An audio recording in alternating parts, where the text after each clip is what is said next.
When my mother sneered across the table and told me I was completely replaceable, she had no idea she was standing on my wealth. She and my father laughed right in my face, completely convinced that my threat to cut them off was just an empty, childish joke.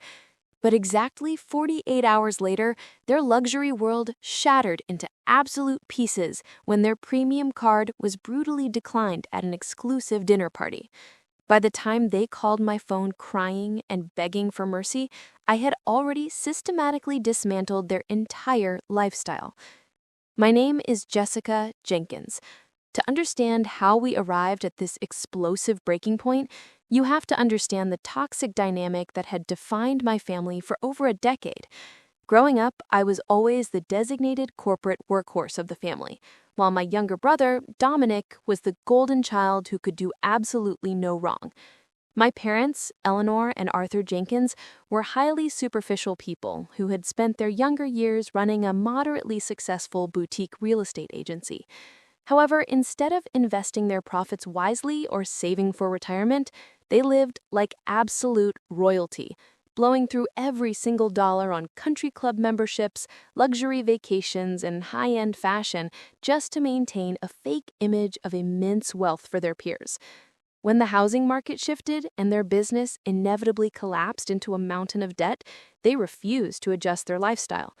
By that time, I had graduated at the top of my university class with a degree in data analytics and supply chain logistics.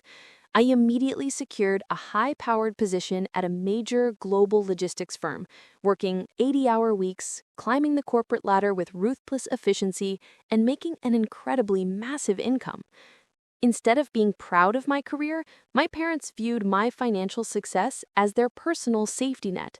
They began manipulating me, using heavy emotional blackmail and crying about how they were going to lose everything after sacrificing their lives to raise me. Out of a misplaced sense of filial duty and a desperate hope that they would finally love me, I stepped in. I quietly absorbed their debts. When they lost their original home, I moved them into a luxury downtown penthouse so they wouldn't suffer the public embarrassment of downsizing. I leased them a brand new Mercedes SUV so they could still look affluent in front of their country club friends. I gave them authorized user cards on my premium lines of credit, trusting them to use them only for basic necessities and groceries. But entitlement is a disease that grows rapidly when left unchecked. Within a year, my basic assistants turned into complete financial slavery. They stopped working entirely. My brother Dominic became a 30-year-old unemployed leech who spent his days gaming and partying, his entire lifestyle quietly subsidized by the credit cards I paid for.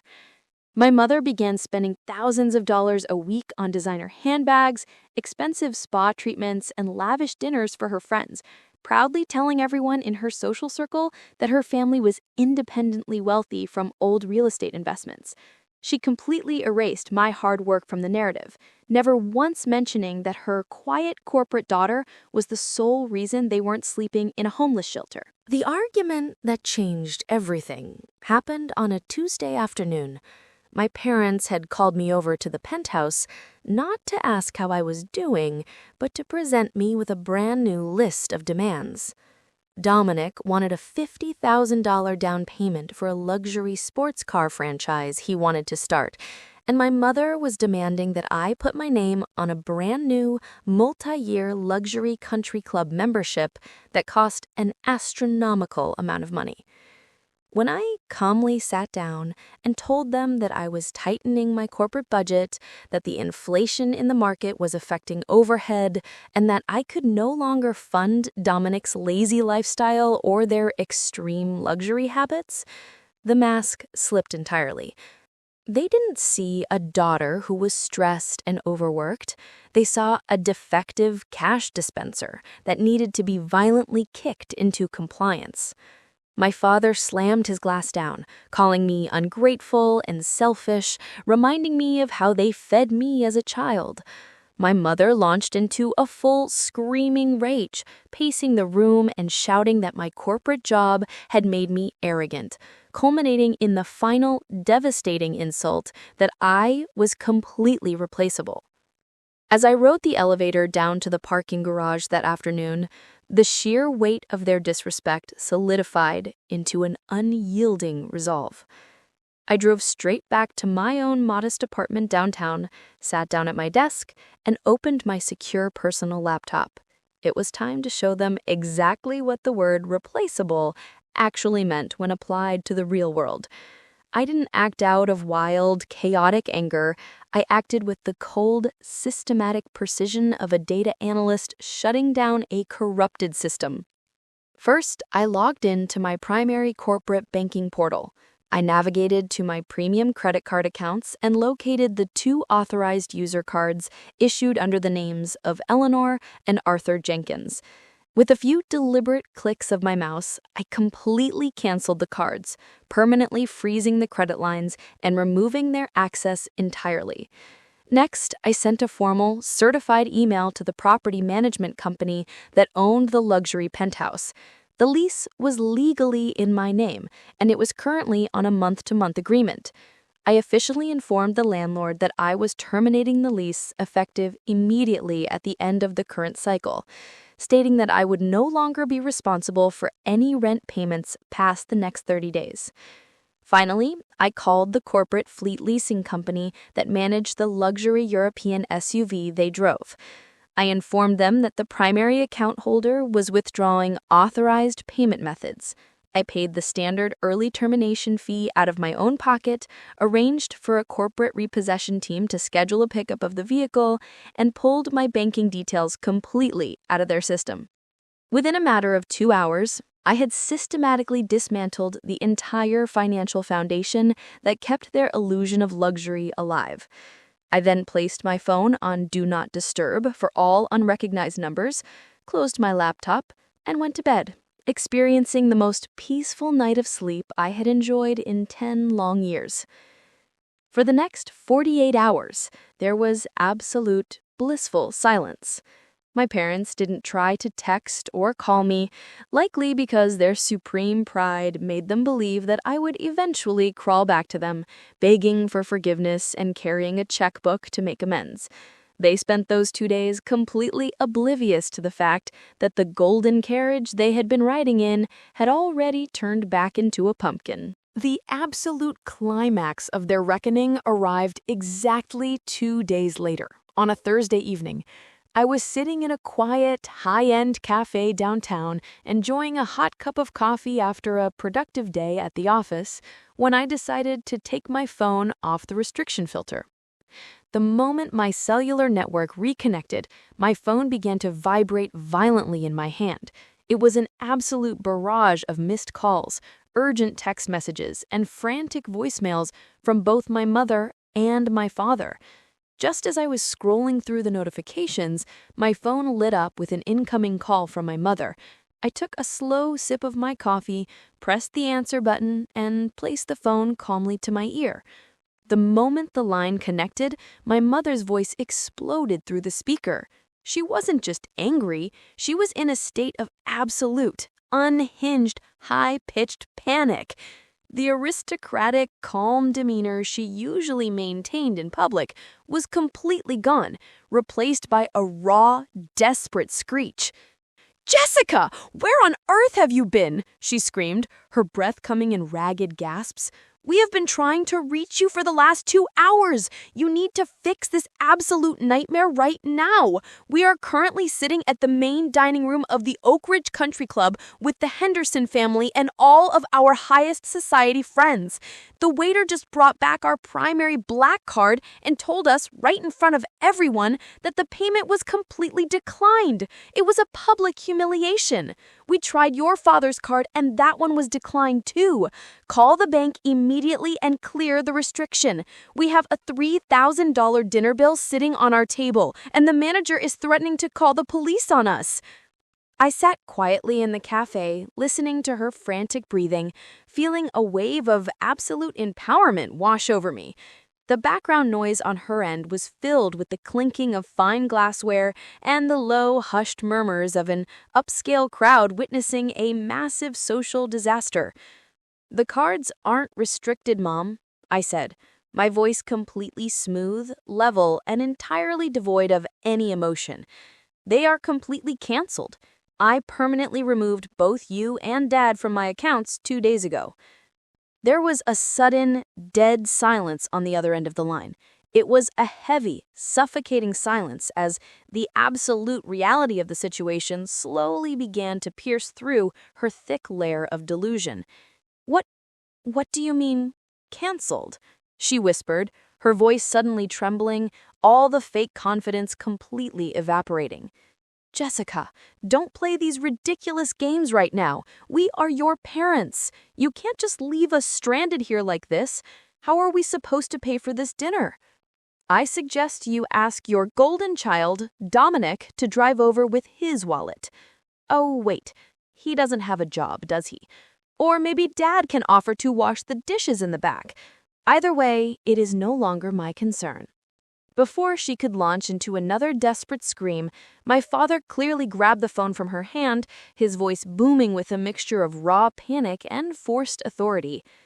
"Jessica, listen to me carefully," he barked, though I could hear the underlying terror in his tone. "This is completely unacceptable. We just got a notification from the property management office stating that the penthouse lease has been terminated, and we have 30 days to pack our things and vacate the premises. And a corporate towing company just left a voicemail stating they are coming to repossess the SUV tomorrow morning. What the hell is going on? Are you completely insane?" "I'm just following your instructions, Dad," I said, letting out a soft, relaxed chuckle. "Mom made it very clear during our last argument that I am completely replaceable in this family. And you completely agreed with her. So I took her advice to heart. If my presence, my character, and my hard work are truly that disposable to you, then the financial empire I built to keep you alive is just as replaceable. You wanted me to remember my place, so I did. My place is taking care of myself and my own future, not bankrolling a group of ungrateful parasites who despise my very existence." "Jessica, please!" My mother's voice suddenly cut back in, completely breaking down into desperate, ugly sobbing.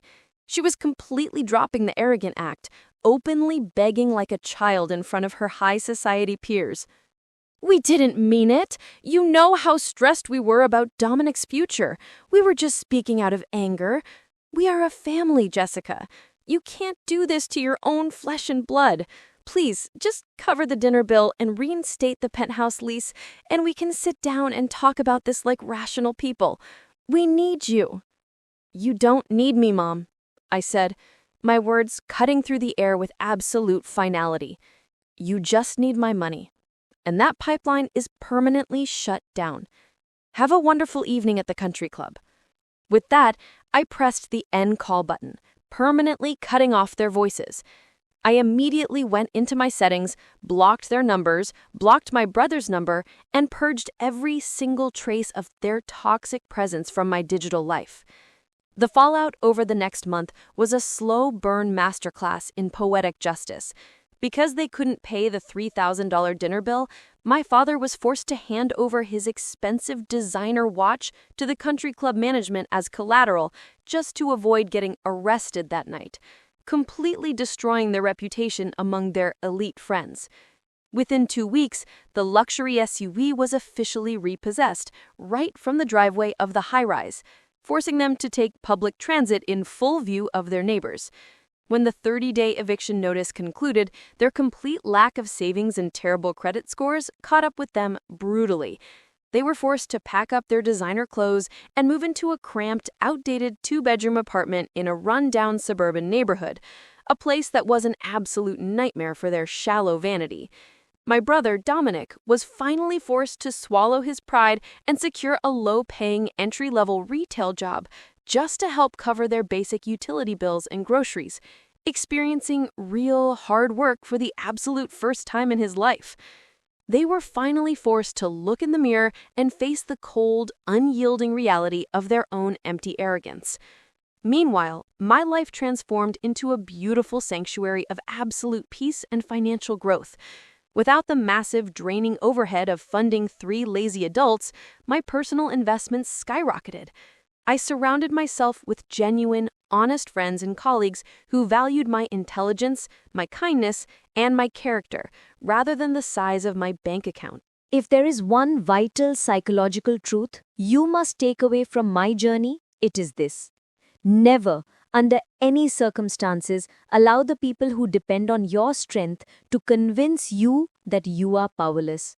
The bond of biological family is a privilege that must be continuously earned through mutual respect, love, and gratitude. It is never a free license for emotional abuse or financial exploitation.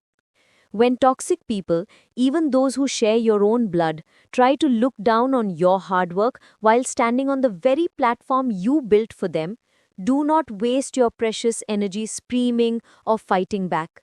Simply step back, withdraw your grace, and let them experience the cold, harsh reality of the gravity they forgot existed. Build your success in absolute silence, fiercely protect your personal boundaries, and never look back at the bridge you had to burn to save your own life.